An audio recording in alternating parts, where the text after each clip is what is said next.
Hello friends, GSS education में आप सभी का स्वागत है। आज के वीडियो में हम क्लास 10th का साइंस चैप्टर 7 का पार्ट ए देखेंगे। ओके, तो चैप्टर का नाम है कंट्रोल एंड कोऑर्डिनेशन, यानी नियंत्रण एवं समन्वय।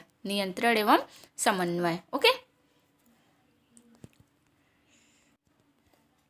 देखिए, सभी जीव अपने पर्यावरण में हो रहे परिवर्तनों के अनुरूप अनुक्रिया करते हैं। ओके, जितने भी हमारे पर्यावरण में परिवर्तन होते रहते हैं उसके अनुरूप जितने भी जीव होते हैं उसके अनुरूप अनुक्रिया करते हैं। ओके, जैसे कि सर्दी का मौसम आता है तो उसके अनुरूप अपने आप को ढाल लेते हैं, गर्मी का मौसम आता है तो उसके अनुरूप अपने आप को ढाल देते हैं, और बरसात का मौसम आता है तो उसके अनुरूप, यानी कि उसके अनुकूल, पर्यावरण के अनुकूल अपने आप को परिवर्तित कर देते हैं सभी जीव जंतु जितने भी पृथ्वी पे हैं। ओके, पर्यावरण में हो रहे ये परिवर्तन जिसके अनुरूप सजीव अनुक्रिया करते हैं उद्दीपन कहलाता है।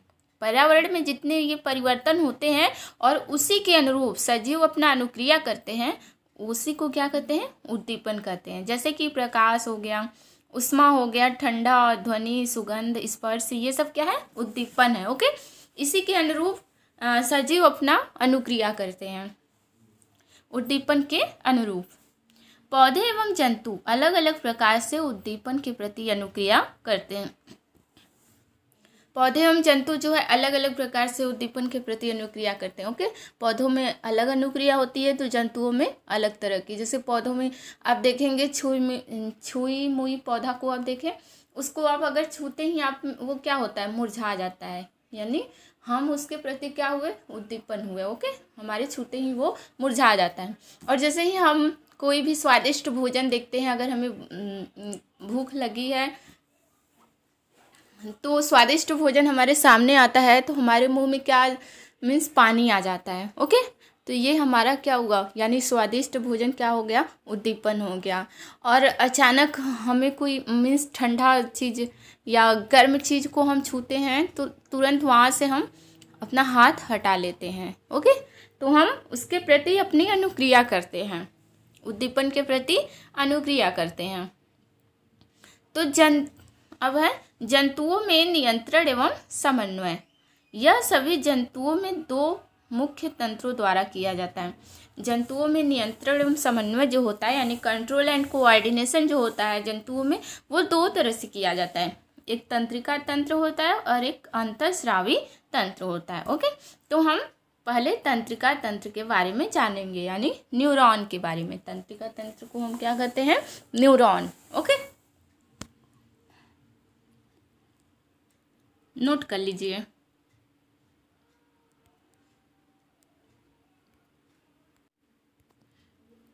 तो देखिए, तंत्रिका तंत्र क्या होता है? नियंत्रण एवं समन्वय तंत्रिका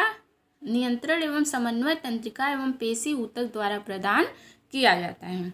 तंत्रिका तंत्र तंत्रिका कोशिकाओं या न्यूरॉन के एक संगठित जाल का बना होता है और यह सूचनाओं को विद्युत आवेग के द्वारा शरीर के एक भाग से दूसरे भाग तक ले जाता है। ओके, हम क्या पढ़ रहे हैं? Nervous system. तंत्रिका तंत्र को इंग्लिश में क्या कहते हैं? Nervous system. ओके, तंत्रिका तंत्र। तो तंत्रिका तंत्र जो होता है तंत्रिका कोशिकाओं या न्यूरॉन के एक संगठित जाल का बना होता है और ये सूचनाओं को विद्युत आवेग के द्वारा शरीर के एक भाग से दूसरे भाग तक ले जाता है। ओके, जो तंत्रिका तंत्र होता है वो तंत्रिका कोशिकाओं या न्यूरॉन का बना होता है, एक जाल की तरह, संगठित जाल की तरह पूरे शरीर में फैला हुआ है, जो सूचनाओं को विद्युत आवेग के द्वारा शरीर के एक भाग से दूसरे भाग तक ले जाता है। ओके, तभी हमें तुरंत पता चल जाता है कि ये ठंडा है कि गर्म है कि क्या, मीन्स हम उसके प्रति अनुक्रिया करने लगते हैं, रिफ्लेक्स एक्शन। ओके, अब देखिए ग्राही क्या होता है, यानी रिसेप्टर्स। ग्राही तंत्रिका कोशिका के विशिष्टीकृत सिरे होते हैं जो वातावरण से सूचनाओं का पता लगाते हैं। ये ग्राही हमारे ज्ञानेंद्रियों में स्थित है। ओके, तो देखिए पहले क्या है? कान से हम क्या करते हैं? सुनना। कान से हम सुनते हैं और शरीर का संतुलन बना रहता है। ओके,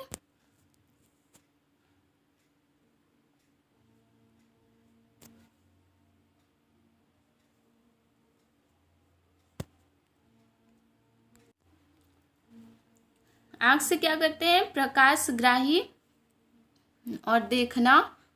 ओके, मतलब आँख से क्या होता है, प्रकाशग्राही होता है और देखने का काम होता है। त्वचा तापग्राही होता है और गर्म एवं ठंडे का हमें महसूस होता है और स्पर्श करते हैं। ओके, स्पर्श करने से ही हमें पता चलता है गर्म है कि ठंडा है।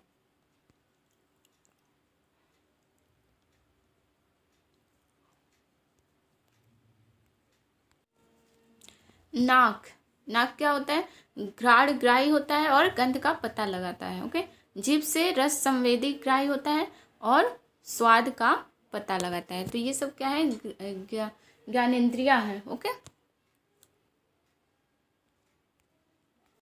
अब देखिए तंत्रिका कोशिका क्या होता है, यानी न्यूरॉन। तंत्रिका कोशिका को हम क्या कहते हैं, न्यूरॉन। तो यह तंत्र की संरचनात्मक एवं क्रियात्मक इकाई है। नर्वस सिस्टम का स्ट्रक्चरल एंड फंक्शनल यूनिट है। ओके, जो हमारा न्यूरॉन है वो नर्वस सिस्टम का है, यानी तंत्रिका तंत्र का संरचनात्मक एवं क्रियात्मक इकाई है। ओके, तो हमारे यहाँ पे देखिए ये हमारा न्यूरॉन का क्या है, फिगर है तंत्रिका कोशिका का। तो ये क्या है, द्रुमिका है। ओके, द्रुमिका, और ये केंद्रक और ये कोशिका काय है। ओके, द्रुमिका यानी डेंड्राइट, इसको इंग्लिश में क्या कहते हैं, डेंड्राइट। और ये न्यूक्लियस है और ये साइटोप्लाज्म है। और ये तंत्रिकाक्ष है, यानी एक्सॉन कहते हैं इसको। और ये तंत्रिका का अंतिम शिरा है। ओके, इसी से एक न्यूरॉन जो है दूसरे न्यूरॉन से जुड़ता है। तो देखिए ये जो डेंड्राइट है ना, यानी द्रुमिका है, तो इसके तंत्रिका के अंतिम सिरा से ये जुड़ जाता है। मतलब ये दूसरा न्यूरॉन यहाँ पे जुड़ जाता है, जो इसका जैसे कि एक और है, इसका डेंड्राइट इससे क्या होता है, जुड़ जाता है। फिर ऐसे करके पूरे हमारे शरीर में पूरा जाल बिछा हुआ है पूरा न्यूरॉन का। ओके, जिससे कि हमें तुरंत हमारे मस्तिष्क तक तुरंत पता चल जाता है कि हम उसके प्रति अनुक्रिया करना शुरू कर देते हैं। ओके, कोई भी जैसे कोई वस्तु, हम गर्म वस्तु को टच करते हैं तो हमें तुरंत फील हो जाता है, मीन्स हम तुरंत अपने हाथों को वहाँ से हटा लेते हैं, यानी कि हमारे मस्तिष्क में तुरंत पता चल जाता है कि ये गर्म चीज़ है। ओके,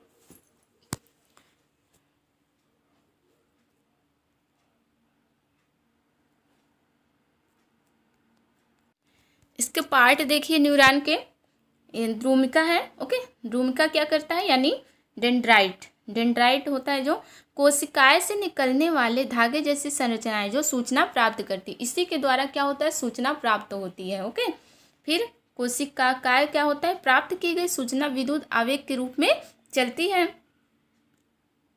फिर तंत्रिकाक्ष यानी एक्सॉन क्या होता है, यह सूचना के विद्युत आवेग को कोशिकाएं से दूसरी न्यूरॉन की द्रुमिका तक पहुंचाता है। जो एक्सॉन होता है दूसरी द्रुमिका तक पहुंचाता है। ओके, दूसरे न्यूरॉन का जो द्रुमिका होता है यानी डेंड्राइट होता है वहां तक पहुंचाता है। जैसे यहाँ पे देखिए ये है ना, ये द्रुमिका है, तो यही जो है एक्सॉन क्या करता है, हमारे मैसेज को इसके जरिए होते हुए दूसरा द्रुमिका, जैसे कि यहाँ पे दूसरा एक न्यूरॉन हुआ तो इसकी जो द्रुमिका है फिर यहाँ तक आके जुड़ जाता है, यानी दूसरे द्रुमिका तक पहुँचाता है, न्यूरॉन के दूसरे डेंड्राइट में पहुँचाता है, मीन्स दूसरे न्यूरॉन के डेंड्राइट में पहुँचाता है। जो ये डेंड्राइट होता है पहले न्यूरॉन का, फिर दूसरे न्यूरॉन में पहुँचाता है मैसेज को। ओके, तो ऐसे 1 बाय 1 होते होते पूरे शरीर में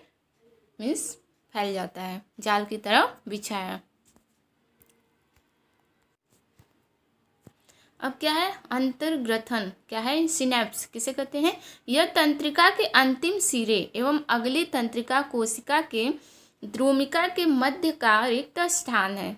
यहाँ विद्युत आवेग को रासायनिक संकेत में बदला जाता है जिससे यह आगे संचारित हो सके। ओके, यह तंत्रिका के अंतिम सिरे एवं अगली तंत्रिका कोशिका के द्रुमिका के मध्य का रिक्त स्थान है, मीन्स जो तंत्रिका का अंतिम सिरा होता है और अगली तंत्रिका का जो ध्रुमिका होता है, डेंड्राइट होता है, उनके बीच में जो खाली स्थान होता है, रिक्त स्थान होता है, वही उसी को हम क्या कहते हैं, सिनैप्स कहते हैं। यहाँ विद्युत आवेग को रासायनिक संकेत में बदला जाता है। जो विद्युत आवेग होता है उसको रासायनिक संकेत में बदला जाता है, जिससे यह आगे संचारित हो सके। ओके, यानी तंत्रिका का जो अंतिम सिरा है, दूसरे तंत्रिका के डेंड्राइट के मध्य में जो खाली स्थान होता है, वहाँ पे विद्युत आवेग को रासायनिक संकेत में बदला जाता है। वही उससे हम उस खाली स्थान को हम क्या कहते हैं, सिनैप्स कहते हैं। ओके, प्रतिवर्ती क्रिया क्या होती है, किसी उद्दीपन के प्रति तेज व अचानक की गई अनुक्रिया प्रतिवर्ती क्रिया कहलाती है। ओके, मीन्स किसी उद्दीपन के प्रति तेज व अचानक की गई क्रिया, अनुक्रिया प्रतिवर्ती क्रिया कहलाती है। जैसे कि किसी गर्म वस्तु को छूने पर हाथ को पीछे हटा लेना, अचानक हम अपने हाथ को पीछे हटा लेते हैं अपने आप, मीन्स रिफ्लेक्स एक्शन वहाँ पे होता है। ओके, यानी कि हम जैसे ही किसी गर्म वस्तु को छूते हैं, मेरा हाथ तुरंत पीछे हट जाता है।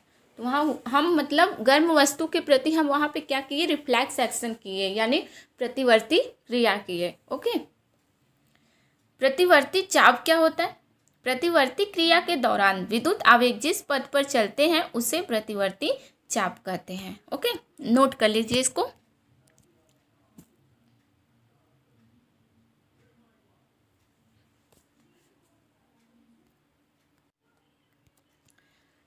यहाँ पे देखिए, जैसे प्रतिवर्ती चाप क्या होता है, प्रतिवर्ती क्रिया के दौरान विद्युत आवेग जिस पथ पर चलते हैं उसे प्रतिवर्ती चाप कहते हैं। जैसे देखिए, उद्दीपन हमारा क्या है, ऊष्मा है। ओके, हमारा ग्राही अंग क्या हुआ, त्वचा। जैसे कि कोई भी गर्म चीज़ है तो हम टच करते हैं, अपने त्वचा से ही टच करेंगे तो फिर वो काम मेरी रज्जू में पहुँचेगा, फिर हमारी जो कार्यकर अंग होंगी वो पेशी होंगी। ओके, पेशियों के द्वारा ही हम उसको पीछे हटाते हैं। और फिर इसके बाद इसका ये होता है अनुक्रिया, हाथ पीछे हटा लेना। हमारा अनुक्रिया फिर क्या होता है, हाथ पीछे हटा लेना। तो ये हमारा एक पथ बन रहा है। ओके, इसी को हम क्या कहते हैं, प्रतिवर्ती चाप कहते हैं। मीन्स प्रतिवर्ती क्रिया के दौरान विद्युत आवेग जिस पथ पर चलते हैं उसे प्रतिवर्ती चाप कहते हैं। ओके,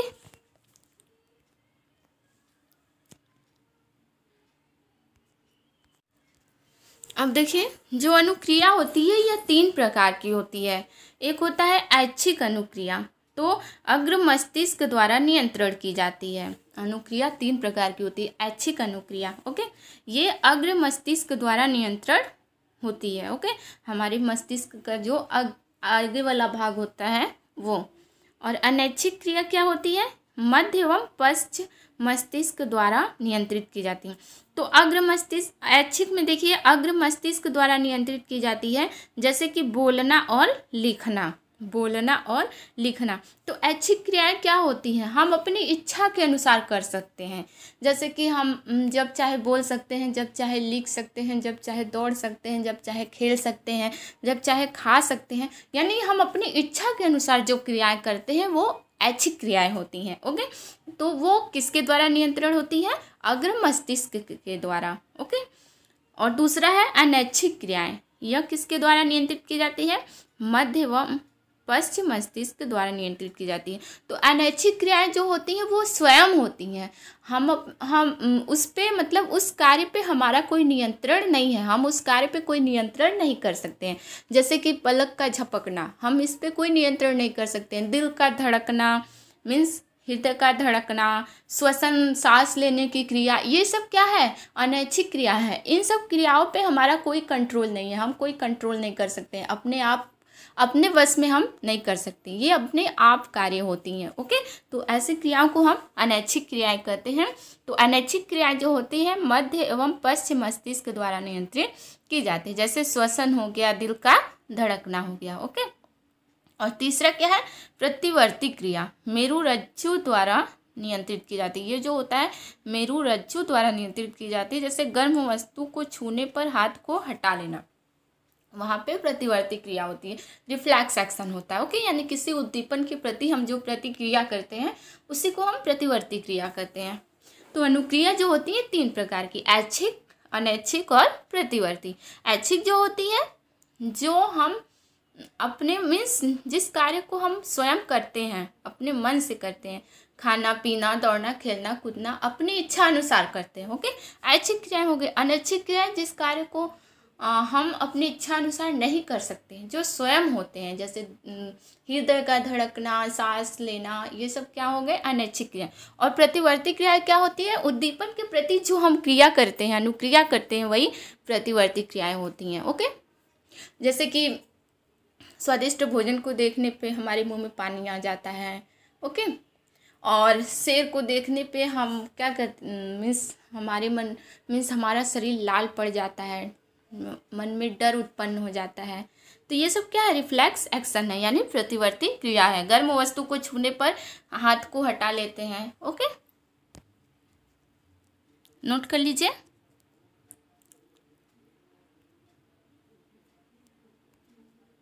अब देखिए प्रतिवर्ती क्रिया की आवश्यकता क्या है।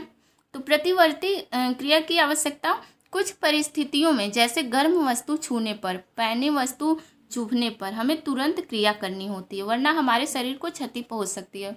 सही बात है। जैसे कि हम गर्म वस्तु को छू रहे हैं, अब हम गर्म वस्तु को छूने पर हम वहाँ पर प्रतिवर्ती क्रिया नहीं करेंगे तो क्या होगा, हमारा हाथ या कोई भी अंग जल जाएगा ना।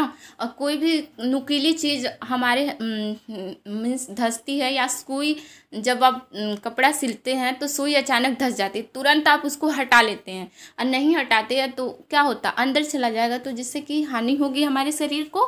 ओके, तो कुछ परिस्थितियों में, जैसे गर्म वस्तु को छूने पर, पैनी वस्तु चुभने पर हमें तुरंत क्रिया करनी होती है, वरना हमारे शरीर की क्षति पहुंच सकती है। यहाँ अनुक्रिया मस्तिष्क के स्थान पर मेरुरज्जु से उत्पन्न होती है, तो जल्दी होती है। तो ये जो प्रतिवर्ती क्रिया का जो अनुक्रिया होता है, वो हम मस्तिष्क के स्थान पर किससे उत्पन्न होती है, मेरुरज्जु से। ओके, ये मेरुरज्जु से नियंत्रित होता है। ये जो प्रतिवर्ती क्रिया किससे नियंत्रित किया जाता है, मेरुरज्जु से, जो जल्दी होती है। ओके, अब है मानव तंत्रिका तंत्र। जो मानव तंत्रिका तंत्र होता है, केंद्रीय तंत्रिका तंत्र और परिधि तंत्रिका तंत्र। ओके, और जो केंद्रीय यानी सेंट्रल नर्वस सिस्टम में क्या आता है, मस्तिष्क और मेरुरज्जु। और परिधि तंत्रिका तंत्र में कपाल तंत्रिका यानी मस्तिष्क से निकलती है और मेरुरज्जु से निकलती है। ओके, तो आज के वीडियो में बस इतना ही। अगले वीडियो में हम मीन्स पार्ट बी में हम मानव मस्तिष्क के बारे में अध्ययन करेंगे। ओके, तब तक के लिए धन्यवाद।